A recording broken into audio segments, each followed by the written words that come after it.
The first patient flatlined at 8:07 a.m. By 8:09, the second monitor started screaming.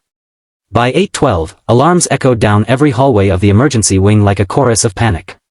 Nurses ran. Doctors shouted. Families cried.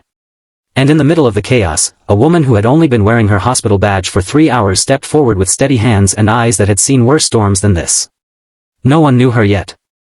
No one trusted her yet. But in the next 2 hours, she would do something that would leave even the most experienced physician speechless. If you believe that kindness and second chances can change lives, take a moment right now to like this video, comment where you're watching from, share it with someone who needs hope today, and subscribe to the channel.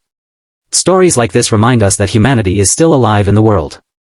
Her name was Elena Carter, and she had arrived before sunrise for her first shift at St. Matthew's Medical Center. The hospital administration had been short-staffed for months, and hiring a new nurse had felt like a small miracle in itself. Elena looked calm, almost quiet, as she walked through the corridors in freshly pressed scrubs, her dark hair tied neatly back. There was nothing flashy about her, nothing that screamed extraordinary. She looked like someone trying very hard to blend in, someone who wanted to do her job and go home unnoticed.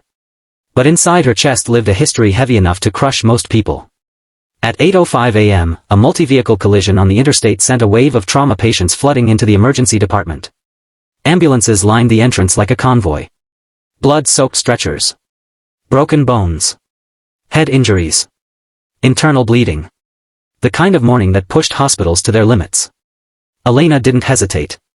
While others scrambled to organize supplies, she moved with precision, assessing vitals, stabilizing airways, directing orderlies, anticipating what doctors would need before they asked. Her hands worked quickly but never frantically. There was a rhythm to her movements, like someone who had done this under far worse pressure. When a young boy went into cardiac arrest, Elena initiated compressions without waiting for instruction, her voice firm but calm as she coordinated the resuscitation team. When an elderly woman began hemorrhaging internally, Elena spotted the subtle signs before the monitors even changed and rushed her into emergency intervention. When 2 patients required simultaneous intubation, she assisted both procedures seamlessly, switching between stations like a conductor leading an orchestra of survival. By the end of the first hour, the attending physician realized something unusual was happening. Patients who statistically shouldn't have made it were stabilizing. Critical cases were being controlled faster than expected. Complications were being prevented before they escalated. By the end of the second hour, 20 people who might have died were alive. Word spread quickly through the hospital halls. Nurses whispered about the new girl. Doctors exchanged looks of disbelief. Some assumed she had years of experience from a major trauma center. Others thought she must have military medical training. No one guessed the truth. At 10:21 a.m., just as the chaos began settling into controlled recovery, 2 men in dark suits walked through the emergency department doors. Their posture alone shifted the atmosphere. They weren't patients. They weren't family members. They moved with purpose, scanning faces, until they reached the nurse's station. They asked for Elena Carter. The charge nurse felt a knot form in her stomach. Hospitals didn't attract federal agents without reason. When Elena was called over, she froze for a fraction of a second, just long enough for someone paying attention to notice. The agents showed their badges. They wanted to talk about her past. Rumors ignited instantly. Some staff assumed fraud, maybe falsified credentials. Others feared something darker. Criminal history. Identity theft. A suspended license. In a profession built on trust, even a whisper of scandal could destroy a career. Elena didn't argue. She didn't panic. She simply nodded and followed them into a private consultation room. What the hospital staff didn't know was that Elena had spent the last 8 years living with a secret that followed her like a shadow. When she was 22, Elena had been a promising nursing student with honors-level performance and a future filled with possibility. Then her younger brother had been diagnosed with a rare neurological condition requiring experimental treatment that insurance refused to cover. Her single mother couldn't afford it. The medical bills piled up like a countdown clock. Desperation had led Elena into the worst decision of her life. She had accessed restricted medication supplies during a clinical rotation, intending to sell them through someone she trusted to raise money for her brother's treatment. She had convinced herself it was temporary, justified, necessary. But she was caught before the plan even unfolded. The legal consequences were swift and devastating. Her nursing license eligibility was revoked. She faced charges that could have defined her forever. But the judge saw something others didn't.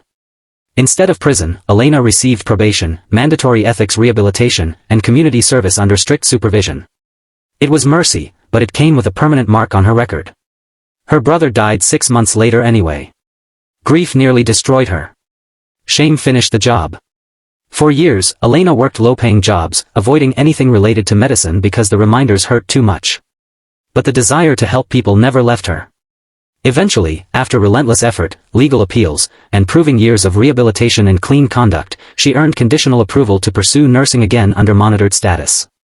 St. Matthew's was the first hospital willing to give her a chance. And now the FBI was here. Inside the consultation room, the agents explained that a pharmaceutical diversion network investigation had flagged her old case during a broader audit. They weren't accusing her of anything new, but they needed confirmation that she wasn't connected to an ongoing operation involving stolen medical supplies across several states. Elena answered every question honestly. Her voice stayed steady, but inside she felt the old fear returning, the fear that no matter how much she changed, her past would always define her. Outside the room, tension spread through the staff. Some people looked at her differently already. Suspicion is fast. Judgment is faster. But then the trauma surgeon who had worked beside her that morning spoke up. He reminded everyone that 20 families were sitting in waiting rooms right now because Elena had refused to freeze under pressure. He reminded them that skill like that couldn't be faked. He reminded them that people aren't the worst thing they've ever done. 2 hours later, the agents left. No charges. No wrongdoing. Just paperwork closure. But something deeper had shifted. That afternoon, as Elena returned to the floor, a mother whose son had survived the crash approached her with tears streaming down her face. She hugged Elena without asking permission, whispering gratitude over and over. One by one, other families followed, thank yous, hand squeezes, silent looks of relief. For the first time in years, Elena felt something she thought she had lost forever, belonging. She realized that redemption wasn't a moment granted by others. It was built through actions repeated day after day, choice after choice, until the past slowly lost its grip. Weeks passed. Elena became an essential part of the team.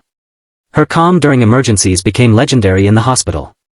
Staff who once doubted her now requested her during critical shifts. She still carried regret, but it no longer defined her identity. One evening, near the end of a long shift, she stood outside the hospital watching an ambulance pull away under a golden sunset. She thought about her brother. About the mistakes. About the pain. About the lives she had helped save since. She realized something powerful. Sometimes the people who fall the hardest are the ones who learn how to catch others best. If this story has touched your heart so far, please take a moment to like the video, share it with someone who believes in second chances, and subscribe to the channel. Your support helps these stories reach more people who need hope. Special request, before the story ends, comment the word hope if you believe people deserve another chance after they've learned from their mistakes. Months later, St. Matthew's held a small recognition ceremony for emergency staff. Elena wasn't expecting anything. She stood quietly in the back while names were called. Then the hospital director announced a special acknowledgement for exceptional life-saving performance during a mass casualty event. Her name echoed through the room. As applause filled the hall, Elena felt tears blur her vision. Not because she needed recognition, but because it meant she had truly crossed the bridge from who she was to who she had become. The past hadn't disappeared. But it no longer controlled her future. And somewhere, in the quiet space inside her heart where grief and love still lived together, she hoped her brother would have been proud. Because in just 2 hours on an ordinary morning, a woman once defined by a mistake had reminded an entire hospital that compassion, courage, and redemption are stronger than any past. And sometimes, the people we doubt the most are the ones who end up saving us all.